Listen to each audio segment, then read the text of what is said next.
저는 바쁘게 지냈어요. 네, 직장 일도 많이 바쁘고, 네, 여러 가지 이제 어떤 걸 하면 좋을까 이런 것도 생각을 하고, 그다음에 책 마지막 작업 게으름 피다가 네, 마지막 작업도 하고, 네, 그러면서 좀 바쁘게 지냈습니다. 저희 마을 주민분들 대상으로 해서 심리 검사를 무료로 진행하는 걸 했었거든요. 그래서 학부모들 대상으로 부모 양육 태도 검사하고요. 그리고 그 학생한테도 심리 검사를 진행하게 됐어요. 그래서 조금 바쁘게 지냈고 예, 양육하는 게 제일 바빴고요. 아이들 양육이요. 오늘은 이제 금산에 군북면 목소리 크게 해야지.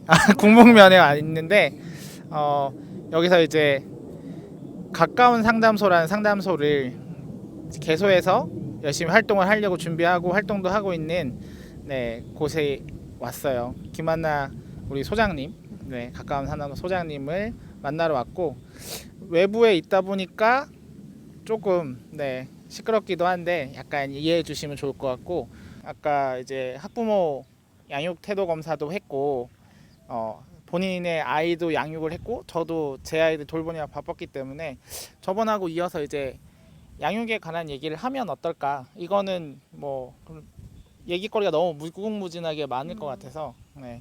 저는 이제 바빴던 것 중에 하나가 뭐 제가 바쁜 건 아니고 와이프가 더 바빴겠지만 첫째가 첫째가 이제 그 폐렴이 끼가 약간 있어서 약을 한 일주일 먹었어요. 근데 둘째가 이어받아서 같이 옮은 거죠.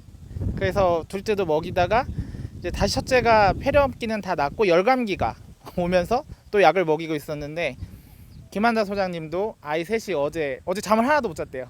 아이 셋이 다 폐렴기가 있어서 지금 다 기침을 해서 그래서 오늘 굉장히 피곤한 모습으로 와 있는데 그런 얘기를 하면 어떨까? 키우면서 힘든 얘기들 네 네. 하면 어떨까 싶은 생각이 있어요 저는. 새 아이가 그러니까 주말에 조금 이제 오늘 촬영이 있기 때문에 주말에 컨디션을 회복을 해야 된다 해가지고 병원을 막 옮겨 다니면서 약을 막 바꿔가지고 먹여봤는데 좀 막내가 좋아지나 싶더니 첫째, 둘째가 똑같이 기운을 이어받아가지고요. 지금 셋 다 이제 호흡기 치료까지 병행하는 상황이 돼가지고 제가 좀 약간 초췌한 상황입니다. 부모의 양육 태도 중에 굉장히 중요한 게 일관성이잖아요. 근데 일관성을 지키지 못할 때가 여러 가지 경우가 있는데 그 중에 하나도 아이들이 이제 아플 때 일관성을 잘 지키지 못하는 경우들이 생기는 것 같아요. 평소에 아이들한테 좀 엄했던 부분도 아프면 좀 더 허용해주게 되는 부분들이 있고 그럴 때 이제 아이들이 나중에 헷갈리지 않을까 이런 걱정을 하게 되는 거예요. 이때만 잘해주니까 그러면 이제 혹시나 우리 아이가 꾀병을 막 부리지 않을까 뭔가 원하는 걸 얻기 위해서 그게 습관이 되지 않을까 이런 약간 과도한 걱정을 할 때도 있는데 되게 통제하려고 애를 많이 쓰는 것 같아요. 사실 제가 인식을 못 하고 있었는데 최근에 부모 양육 태도 검사를 실시하기 전에 제가 먼저 한번 해봤거든요. 근데 생각보다 간섭도 심하고 비일관성 이런 부분에 대해서는 조금 걱정할 정도는 아니었는데 간섭하고 통제가 제가 좀 심각하다라는 걸 좀 느꼈어요. 그러니까 아이가 7살인데도 그 둘째 대하는 것처럼 5살, 3살 동생들을 대하는 것처럼 간섭을 많이 하고 통제를 많이 하고 있구나. 이게 참 애매한 경계 문제가 아닌가 싶은 게 어디까지 우리 아이도 하나의 인간인데 어디까지 간섭해야 되는가 언제까지 간섭을 해야 되는가 방임과 이 자유의 경계에서 부모들은 항상 고민을 하게 되는 것 같아요. 그래서 어떨 때는 간섭을 해야만 하는 상황들이 있고 내가 자라올 때는 나는 그렇게 양육을 받았기 때문에 당연히 그렇게 간섭을 해야 되는데 그게 잘못된 건 아닐까라고 생각을 하게 될 때가 되게 많은 것 같아요. 근데 저는 오히려 반대인 것 같아요. 저는 어렸을 때 되게 방임된 상태에서 양육이 되어졌거든요. 그러니까 어, 어린 어린이집에서 하원했을 때 그리고 학교에서 하원하고 나서 집에 왔을 때 제가 어디에 있는지 부모님은 알지 못했던 음, 걸로 제가 기억이 해요. 근데 그게 저한테 되게 좋지 않은 이제 기억으로 자리 잡았나 봐요. 그래서 어디에 있는지, 무엇 하고 있는지 제가 속속들이 알아야 한다는 생각을 좀 하고 있는 것 같더라고요. 그러니까 내가 아이를 사랑한다면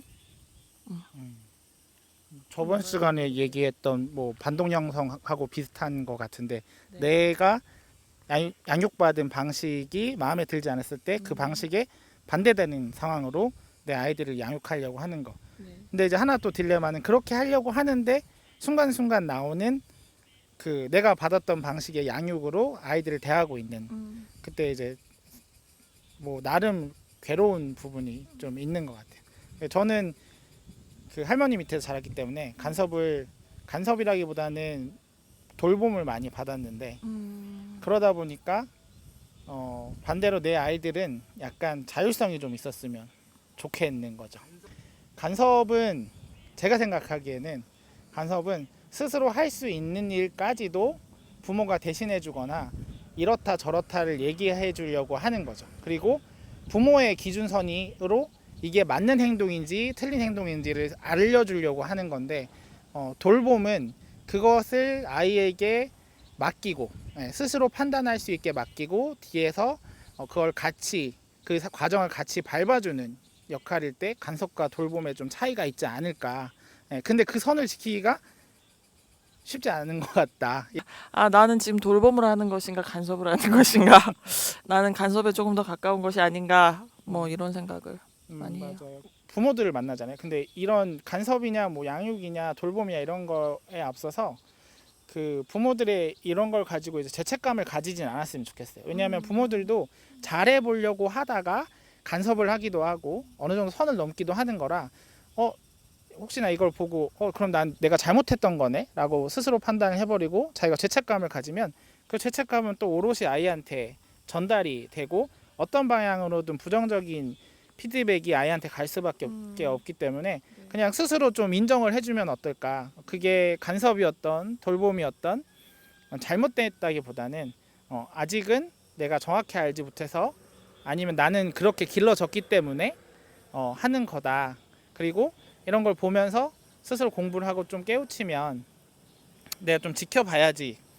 그래서 뭐 아시겠지만 심리학에서 맨날 얘기하잖아요. 좋은 엄마가 되려고 하지 말고 그냥 엄마가 심리학대 중에 이제 위니카시 맨날 얘기했던 굿 이너프 마더, 좋은 엄마보다는 충분히 존재하는 엄마, 그 자리에 있는 엄마로서의 그런 것들을 먼저 내가 잘했는지 잘못했는지를 판단하기 전에 그거를 먼저 가지고 그 생각을 먼저 가지고 있었으면 좋겠다. 그냥 내가 좋은 엄마 나쁜 엄마를 따지지 말고 내가 엄마로서 충분히 여기에 있다는 것만으로도 잘하고 있다라고 자기를 먼저 다독여주고 아이들 양육을 해야 되지 않을까. 뭐 저는 엄마는 아니지만 아빠인 저도 그렇게 생각되거든요. 왜냐하면 내가 잘못했다고 생각하는 적이 많아요. 애들 재워놓고 이제 후회하고 이런 적이 많은데 그때는 그런 거를 좀 돌아보고 나는 스스로 그래도 아빠로서 열심히 하려고 했어 라고 나를 위로하는 것도 좀 필요하지 않을까.